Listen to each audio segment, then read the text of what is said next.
3 days. That's all it took from the moment he confidently declared, "This is our biggest win," to being escorted out of the building like a misdelivered package.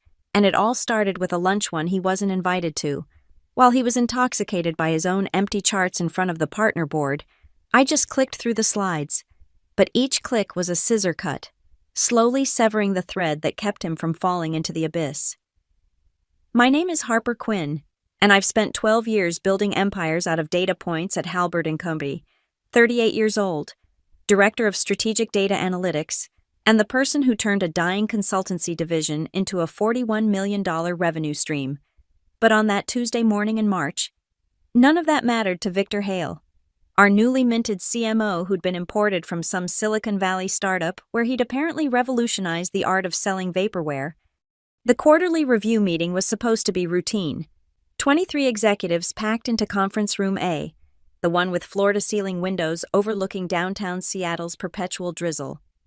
I'd prepared my usual presentation, 90 slides of meticulously sourced data, risk assessments, and strategic recommendations for the Luminex Systems account. It was my baby, cultivated over 4 years of late nights and careful relationship building. Victor stood at the head of the table, his Hermes tie slightly askew, that practiced startup founder smile plastered across his face. He'd been with us for exactly 6 weeks. "Before Harper begins," he announced, not bothering to look at me, "I want to address something important about our analytical approach." I felt my jaw tighten. The laptop cursor hovered over my first slide.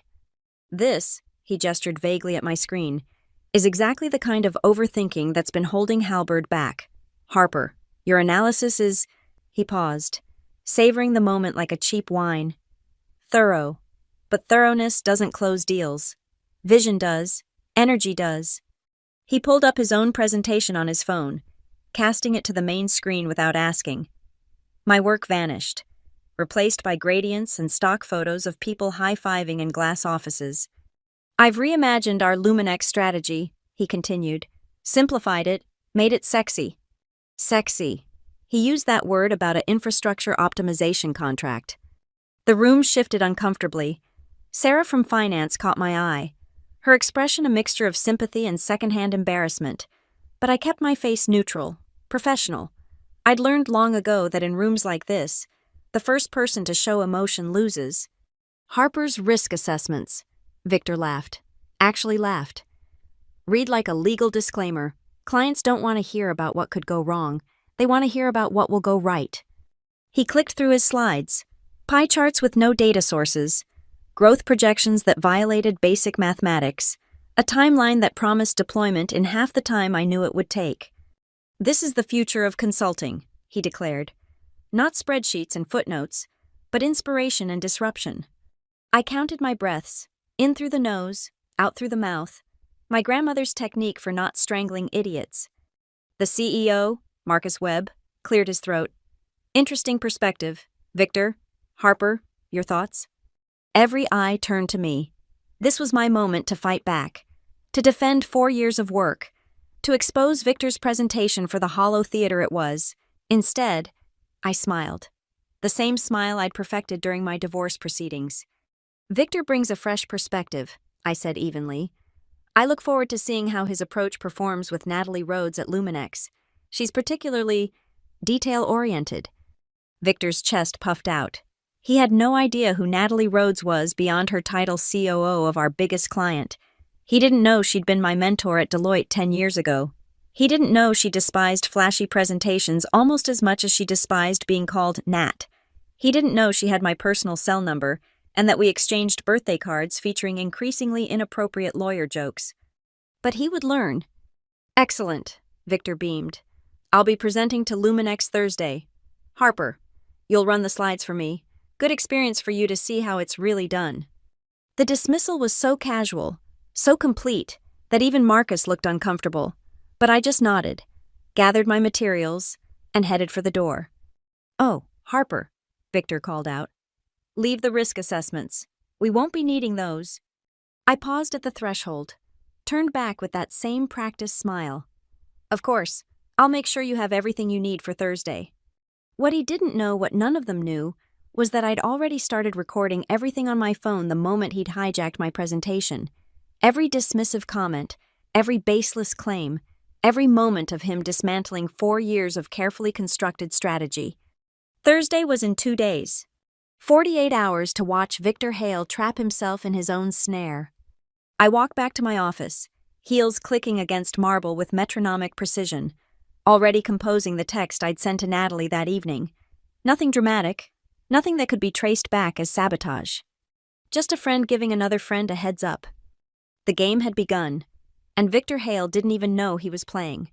That evening, I sat in my home office, a glass of Pinot Noir catching the last rays of Seattle sunset. My phone screen glowed with Natalie Rhodes's contact information, 10 years since she'd torn apart my first client presentation at Deloitte, then taken me for drinks afterward to explain exactly how to rebuild it. "Brutal honesty is a gift," she'd said, "but only if you're smart enough to unwrap it."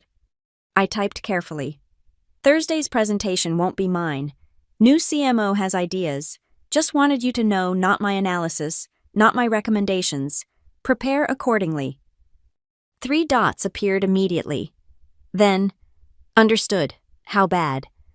Remember the Technovate pitch from 19. Jesus Christ, Harper. The Technovate disaster was industry legend, a startup that had promised to revolutionize supply chain management with blockchain and AI, only to collapse when someone finally asked for actual code. Natalie had been the one to ask. I set my phone aside and opened my laptop. Victor had sent his presentation 60 slides of what he called visual storytelling. I went through each one, documenting the specific claims, the impossible promises, the complete absence of implementation details. Slide 23 promised a 340% ROI in 6 months. Slide 37 suggested deploying untested automation across Luminex's entire Pacific Northwest infrastructure.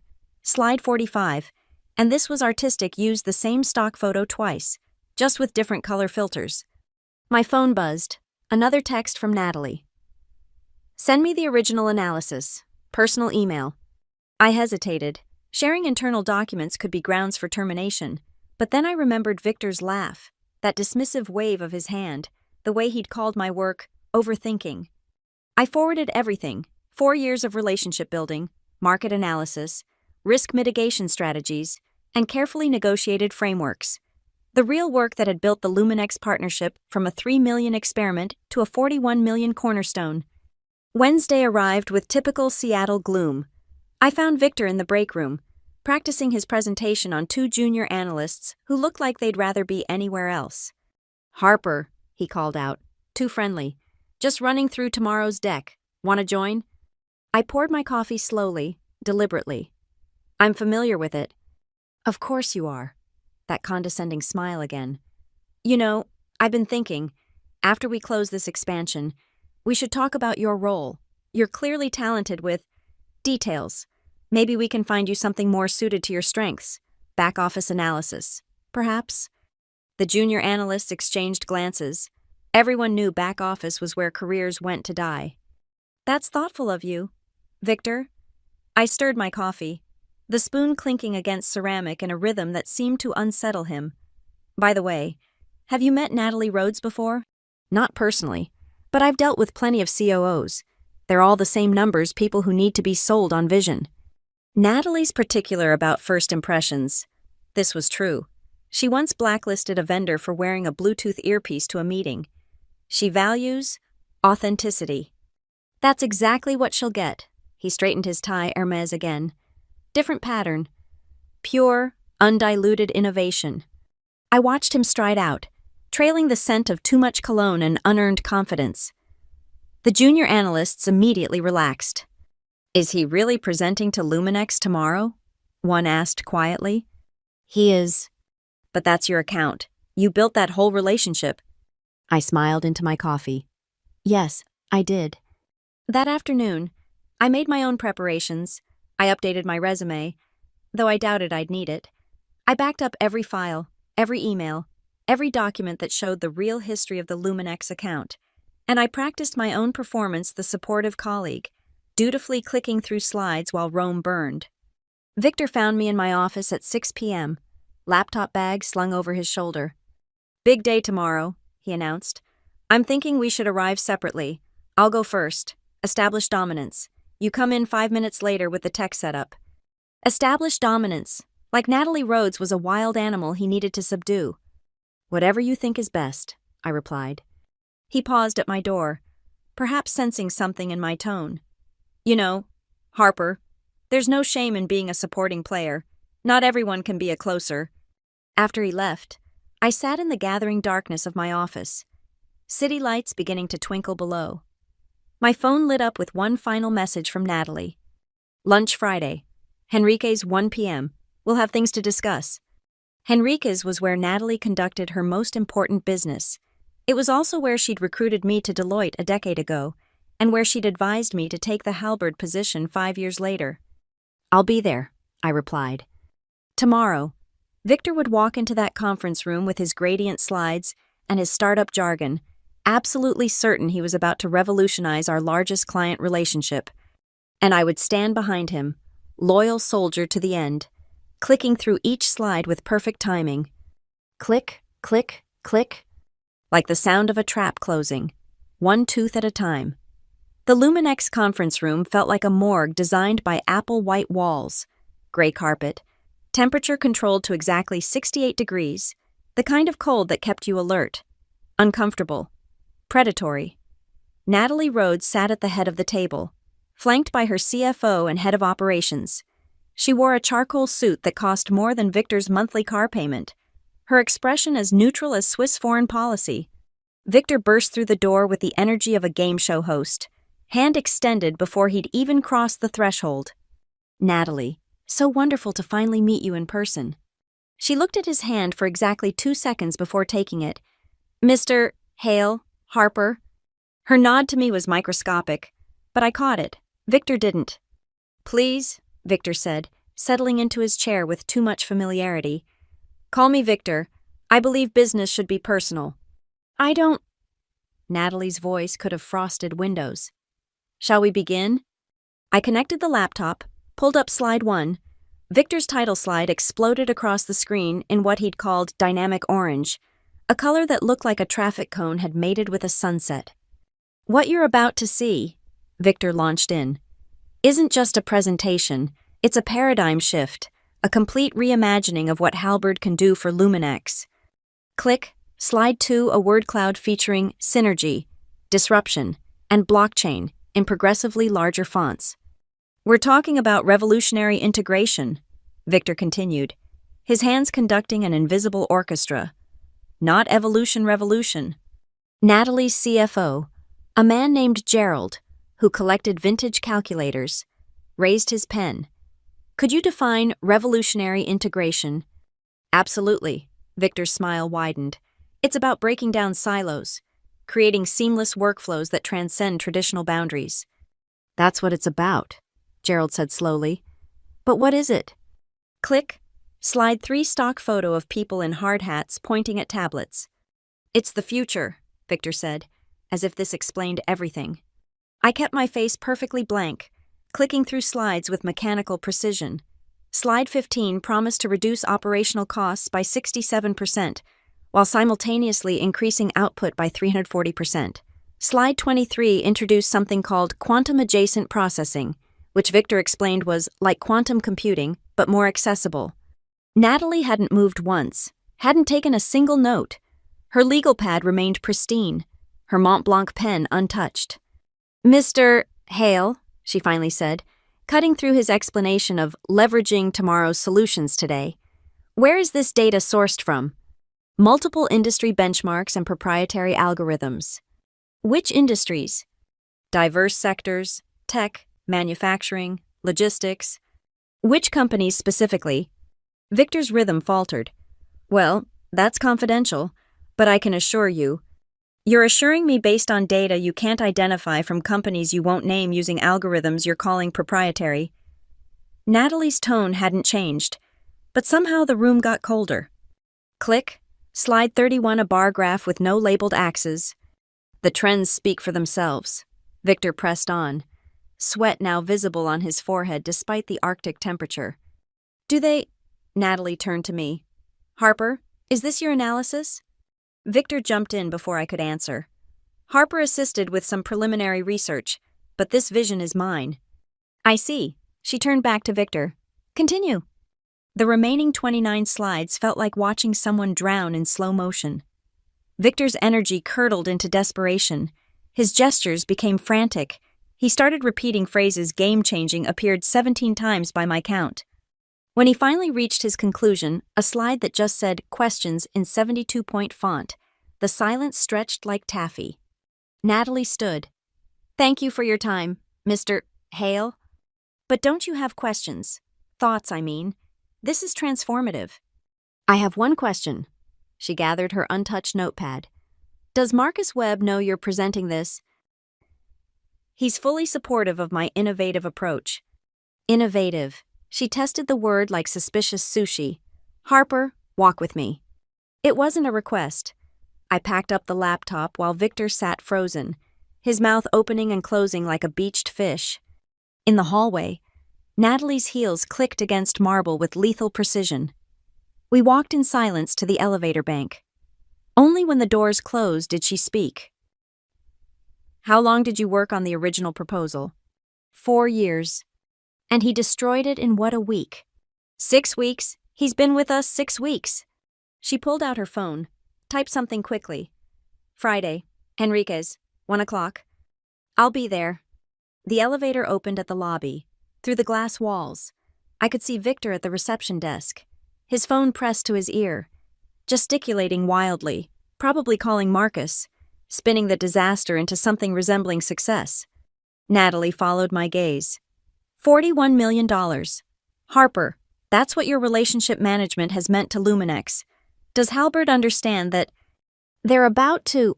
She smiled, then the kind of smile that had preceded every major acquisition she'd orchestrated. Yes, they are. As she walked toward her waiting town car, she called back without turning. Harper, next time someone tries to present blockchain solutions to my infrastructure team, I expect a warning with more lead time. Noted.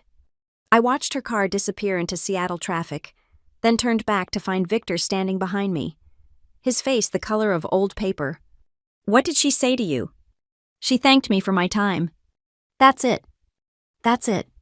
He studied my face, searching for deception, but found only the same pleasant mask I'd worn while clicking through his digital catastrophe. Behind us, the Luminex building loomed like a monument to everything he'd just lost. He just didn't know it yet.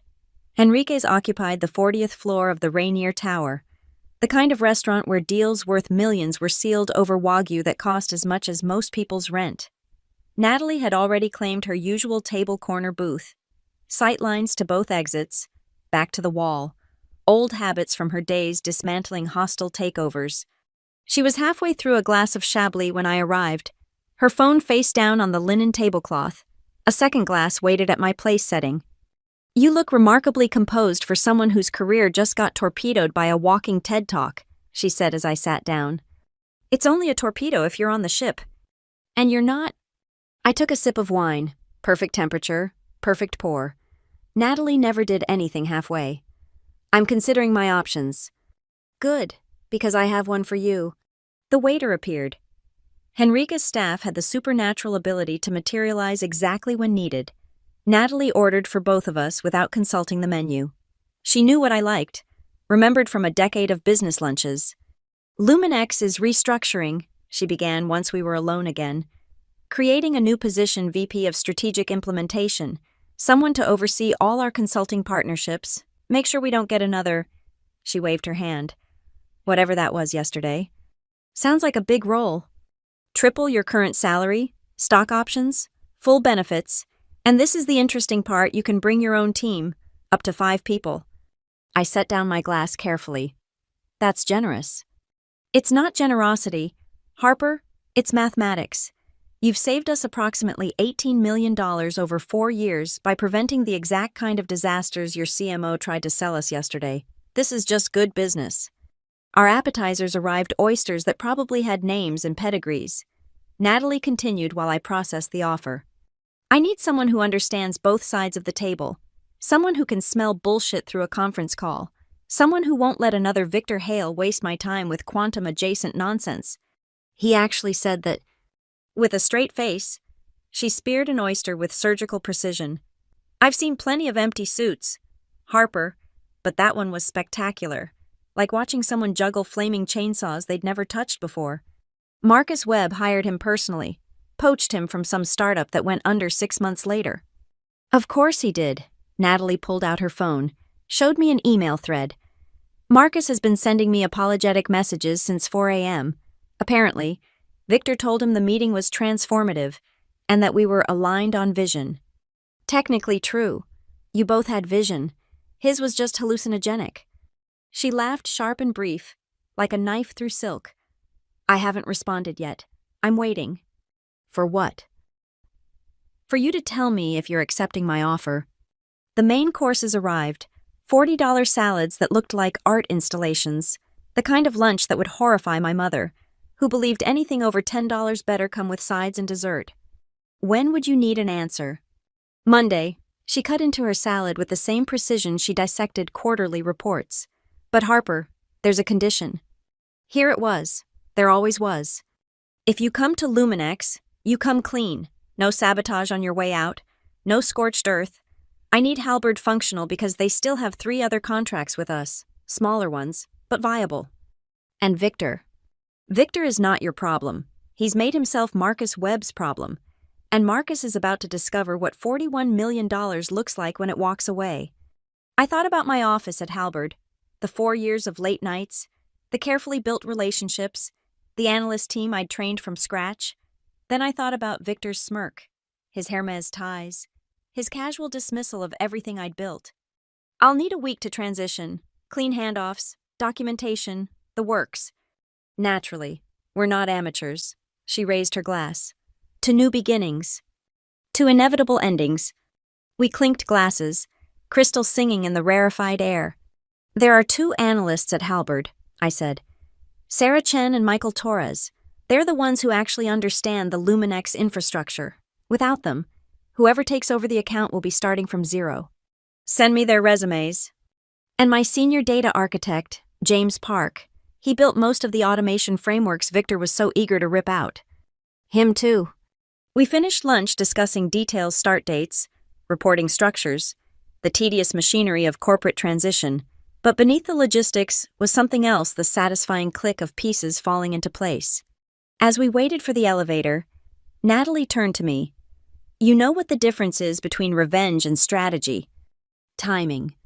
Documentation. She smiled as the doors opened. Victor documented nothing. You documented everything. Guess whose version becomes history? The elevator descended in silence until she spoke again. Harper. That text you sent me Tuesday night, the warning, that took courage. It took pragmatism. I knew what would happen. No, she corrected. You knew what you would make happen. There's a difference. The doors opened to the lobby.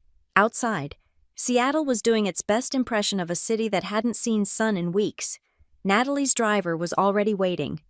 Monday morning, she said. Send me your acceptance by 9 a.m. By noon. Marcus Webb will have my termination notice for the Halberd contract.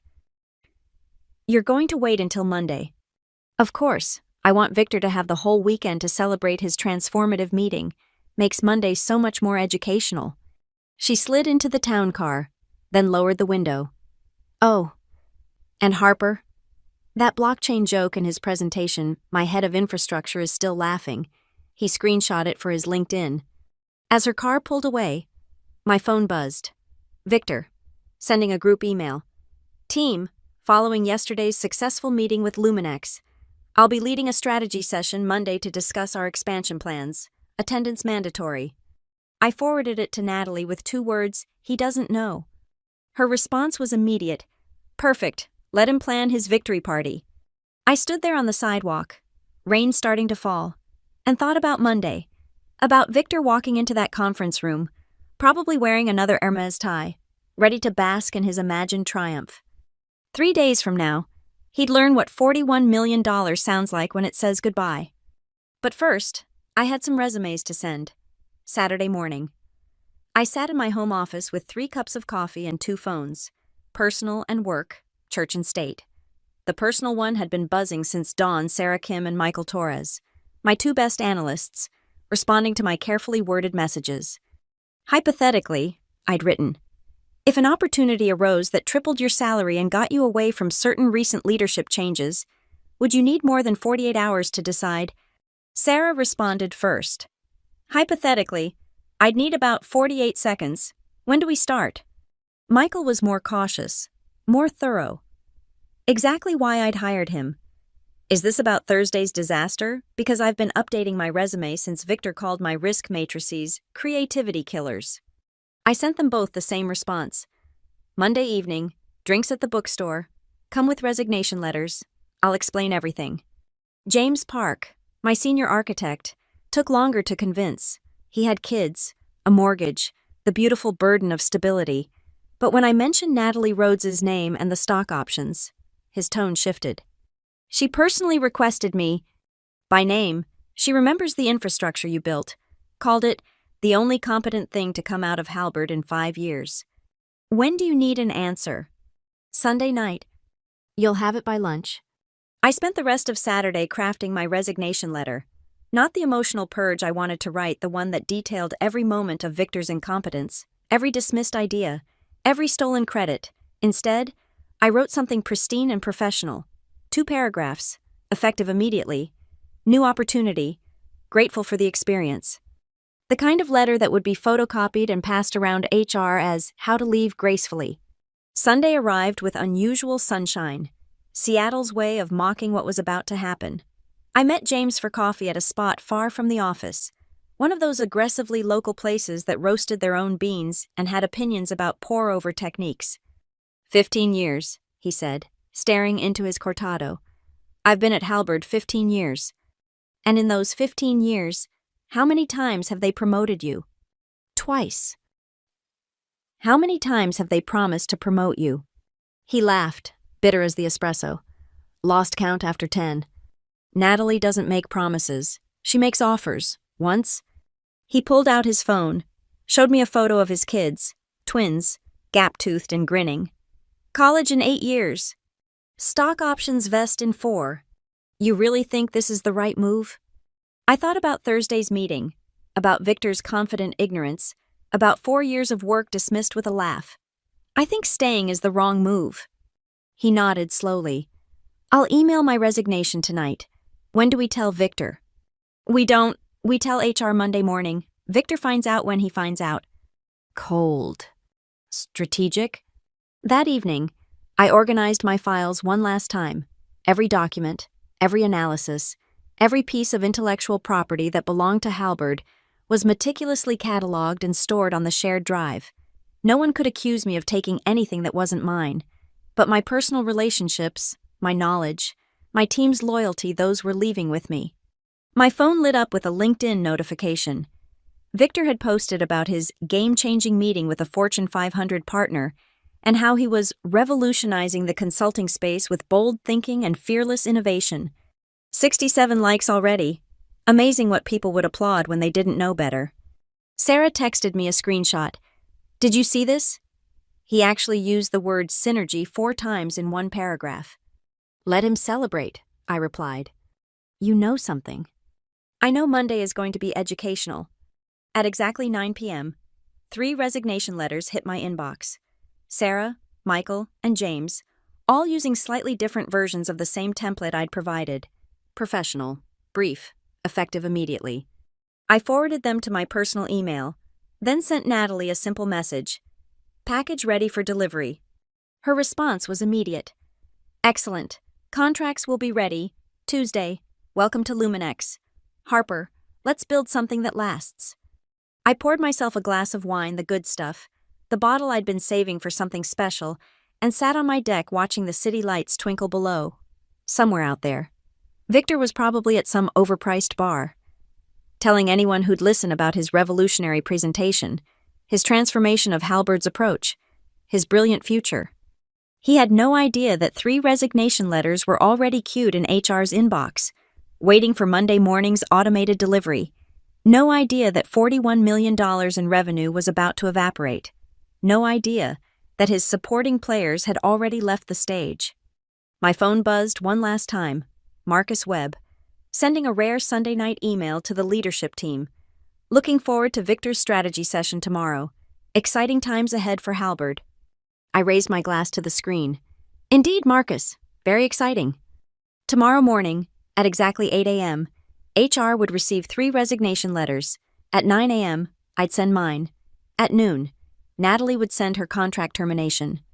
By 12:01, Victor's revolution would be over before it began. But tonight, in the Sunday quiet of my soon-to-be former life, I sat with my wine and my certainty, counting down the hours until Monday morning's education would begin. The city glittered below, indifferent and eternal, while I planned the precise choreography of a corporate execution. No mess, no drama, just the clean efficiency of consequences arriving exactly on schedule. Monday morning arrived like a verdict.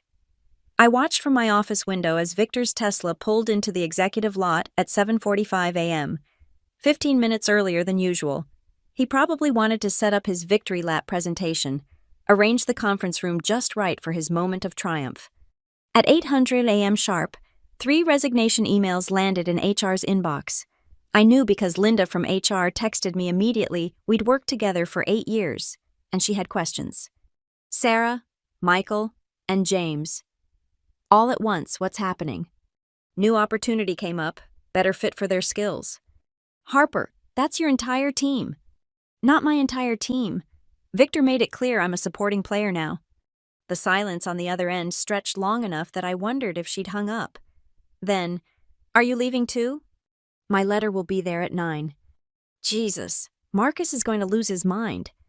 At 8:47, I watched through my glass wall as Victor set up conference room A. He'd brought props, actual props. A whiteboard with transformation written in red marker, printed banners with meaningless slogans. He was arranging chairs in a circle. Probably read about it in some leadership book about breaking down hierarchies. At 9:00 a.m., I hit send on my resignation. At 9:03, my desk phone rang. Marcus Webb. Harper, what the hell is this? My resignation. I thought it was clear. Clear.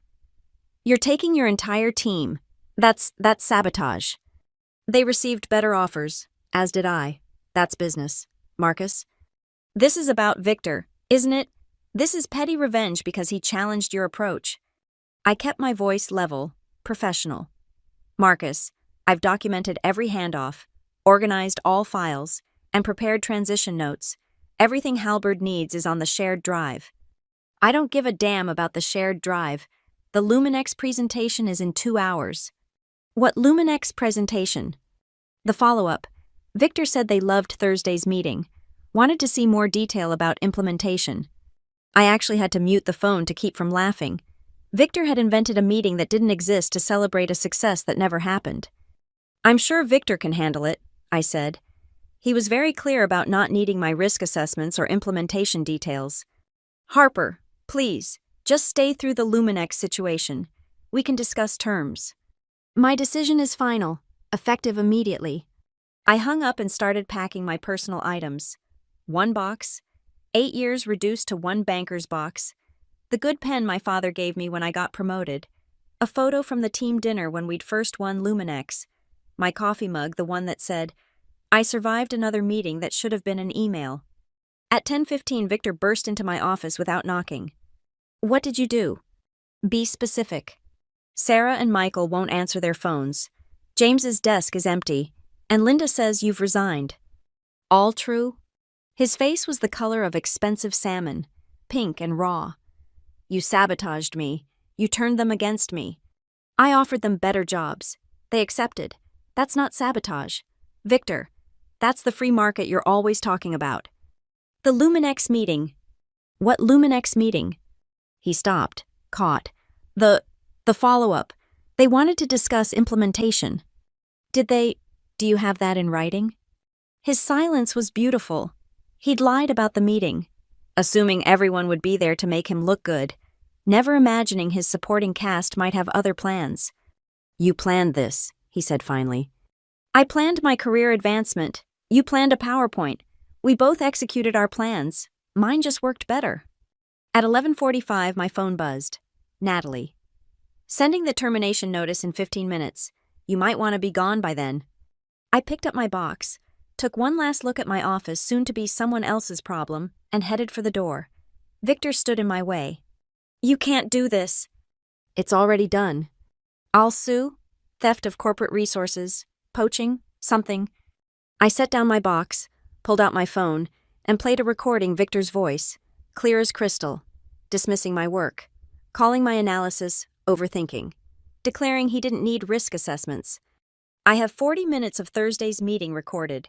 Would you like Marcus to hear how you described his hiring practices? Or should we skip to the part where you called the board fossils who wouldn't recognize innovation if it bit them? He stepped aside. I walked past the conference room where executives were gathering for Victor's non-existent Luminex meeting. Marcus was there, phone pressed to his ear, his face cycling through expressions like a slot machine confusion, anger, panic. Linda caught me at the elevator. Harper, wait. She handed me an envelope.